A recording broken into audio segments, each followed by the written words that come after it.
just want to now move on to just talk briefly about some of the things that Microsoft are doing. We've got a whole week, obviously, of talking about the various Microsoft solutions and different tooling available to us to secure the different areas of our environments.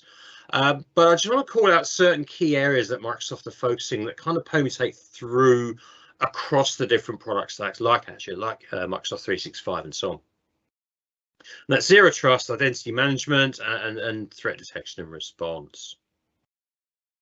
So zero trust is Microsoft's methodology around our identity and management of our devices. So as the name kind of implies, and it calls back to what I spoke about earlier, you know, we don't assume, we don't trust that, yeah, it's all fine. It's kind of that suspicious approach, if you like. So it's based around three key pillars. And the first one is to verify explicitly. So we always authenticate and authorize based on a variety of data points. So we're using user identity, but things like location, device health, our service. There's a lot of controls we can put in around, particularly both Azure and Microsoft 365, that can control and only grant us access to services based on certain criteria. And that could be successful user authentication. It could be successful MFA authentication. It could be connecting from a trusted country or a trusted device, and many, many more. But it's all around that explicit verification of saying, yes, we actually know who you are or what you are, if it's, you know, we're talking about devices and services, and we're happy that that actually can come in. We're explicit. We don't make the assumption that you're probably all right. You know, oh, I'm logging in from an internet cafe somewhere. Yeah, with that username and password, that's probably all right. It's Mark. It's fine. No, we explicitly verify. So if it's an untrusted device, we will put some additional checks in place, for example. We then move on to use the principles of least privilege access. And again, this is such a key point, as you can see here, how even now this is, you know, it's Microsoft's current sort of principles, but we're coming back to this user identity again. So many of the current threat vectors are exploiting permissions. How many times have we had administration rights that we shouldn't have? We don't need them for our day-to-day job. So, but if you've got them, and your, let's say your device is compromised, or even, you know, on a server, even if that's got administration rights that shouldn't be there, again, they can be exploited because you've effectively left the key in the front door, so to speak. So by using least privilege access, the whole principle is we are giving you the level of access you need to do the job at hand, but no more.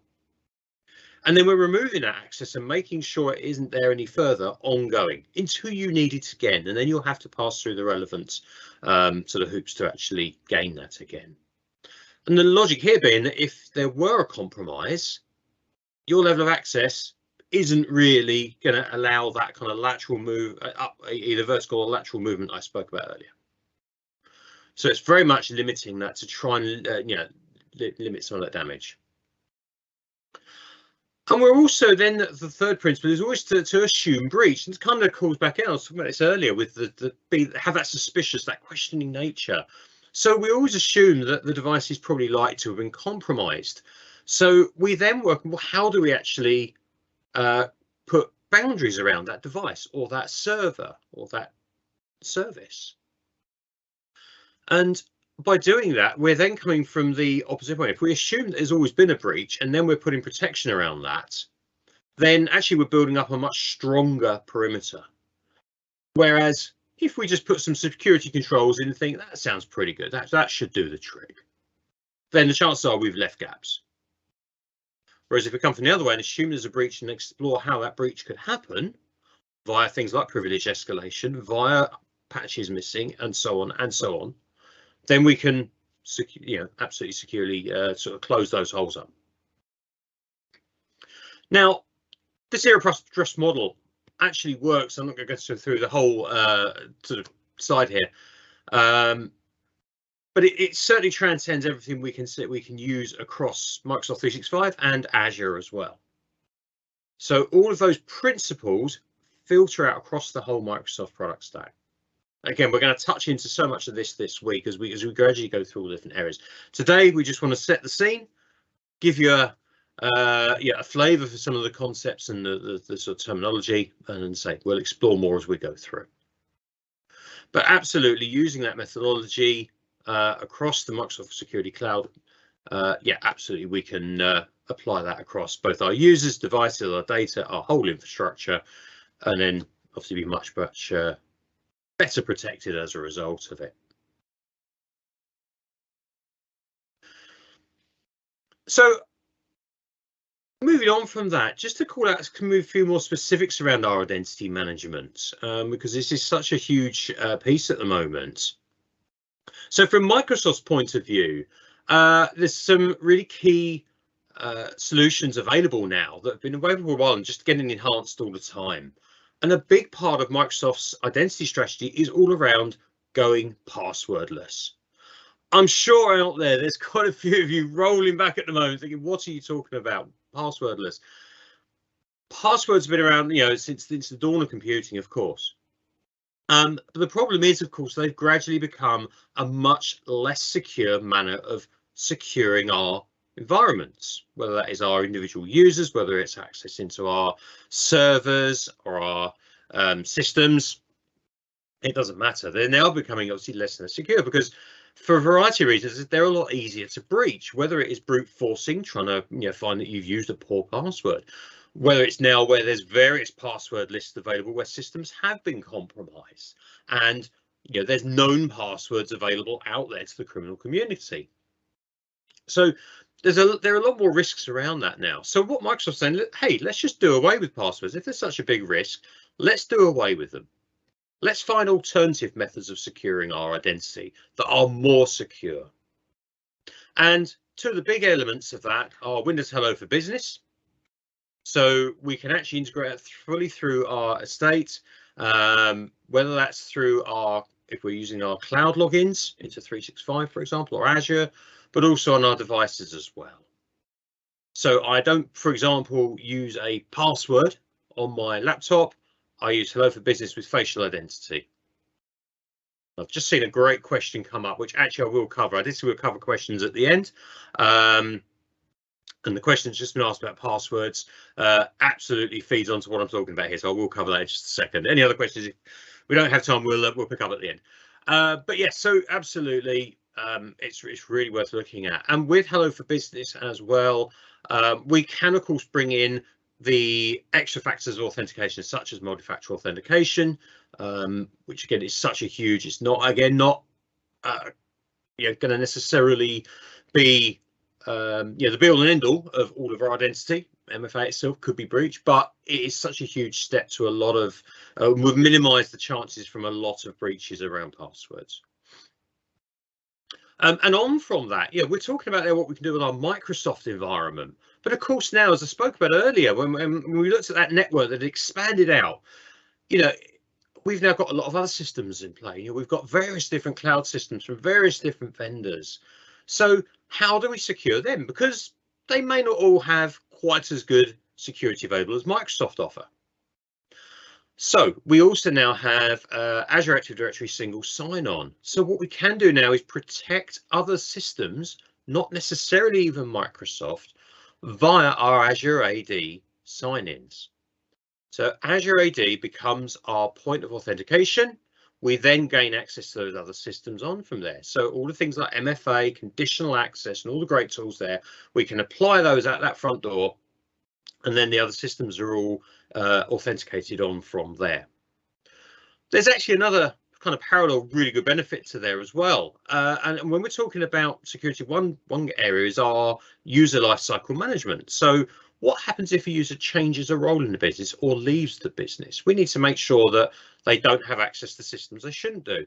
So if someone leaves, we need to cut off their access, obviously. So as soon as we cut, if we're using single sign-on, if we cut that Azure Active Directory access, instantly any of those systems behind that are using that Azure AD SSO also have their access cut. So it's another really great help there in this day where we've got increasing systems to manage instead of perhaps having to manage 10 or more. Actually, we're managing one.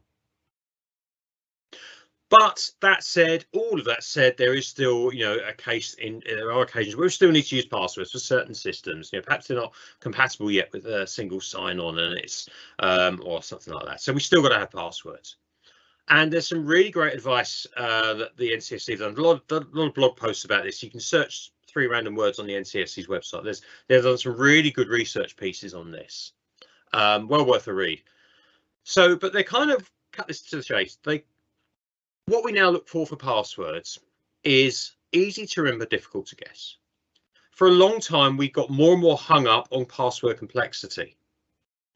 The problem has become where we've all got more passwords to remember. And then if they were changing, and then another system gets added that needs a different password, and it's got different complexity requirements, what happens? We actually use bad passwords. Password 1, ! capital P. I've just met a lot of companies' complexity requirements. Is it a good password? Sure, you'll agree. Absolutely not. But it's just met complexity requirements. How easy is that going to be to breach? And it sounds like I'm being slightly obvious, but if you do a Google search for most common passwords, you will see things like password 1, Superman, he crops up there quite a lot, QWERTY 1 through to 8, all of that. They're still used quite commonly. They crop up all the time still. So easy to remember, difficult to guess. One common method of that is the 3 random words method.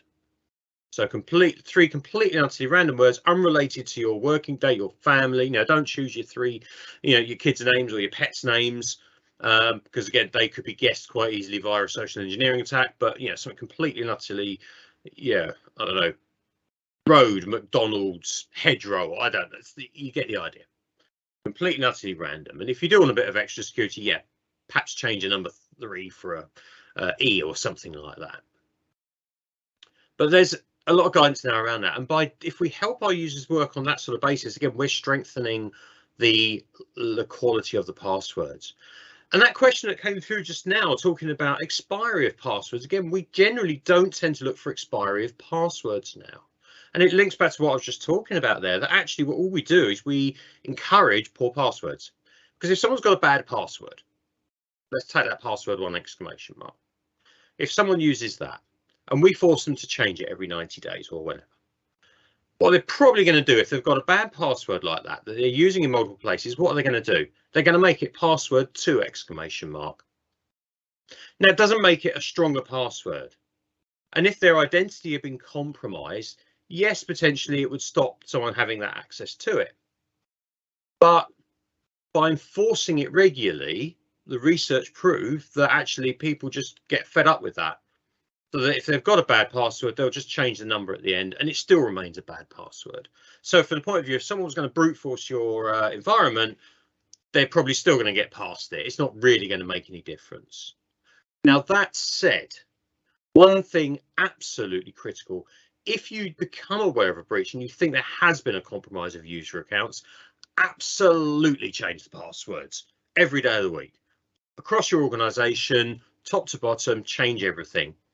Because again, if one account's been breached at that outset, it can be difficult to be sure exactly what else via vertical or lateral movement has actually been breached as well. So absolutely do an enforced change across the whole organization if you become aware of any compromise anywhere. But in every day-to-day, no, we've absolutely moved away from that enforced, 60, 90, whatever day password, because it was just breeding more web passwords basically. So lots to think about there. So Microsoft very much working on the passwordless, the sign there, making authentication methods a lot more accessible via things like AD or SSO. But if you're still using passwords, definitely some more up-to-date kind of thinking there, and do go and check out the NCSC's website on that for more info. And look, some of the things that we touched to add on that, some of the things we sometimes hear from users, it's, oh, I've got to get this code, have I? Is this going to be more hassle because it's going to pop up on my phone? It takes me ages to log in, etc., etc. Now, I'm a firm believer in security done right should almost be transparent. The users shouldn't almost notice it. It shouldn't be, I've got to start my laptop, log in 10 times, go and get a coffee, come back, log in again, and then I might actually be able to do some work. No, if it's done right, it should be relatively seamless. You start your laptop, Perhaps you have to put a code in from the phone and that's it, you're in. You've authenticated, you've passed that security. Using the tools available to us, we can make that a lot more transparent, but actually have a heightened level of security. So things like conditional access, where we set rules that it must be a trusted device, it must be a trusted location, a trusted country, and so on. There's various things we can do. But by going passwordless, we try and log in, and whether we're using facial recognition or perhaps we're using an authenticator app, again, we just get a simple prompt that, and there are different ways we can do this. There's a few different variations, but the emphasis is the same. We get prompted to put a number in, that number will pop up and we pop that into our authenticator app. Done. It's really simple and straightforward. There's a few other permutations of that available as well, but hopefully you get the idea there.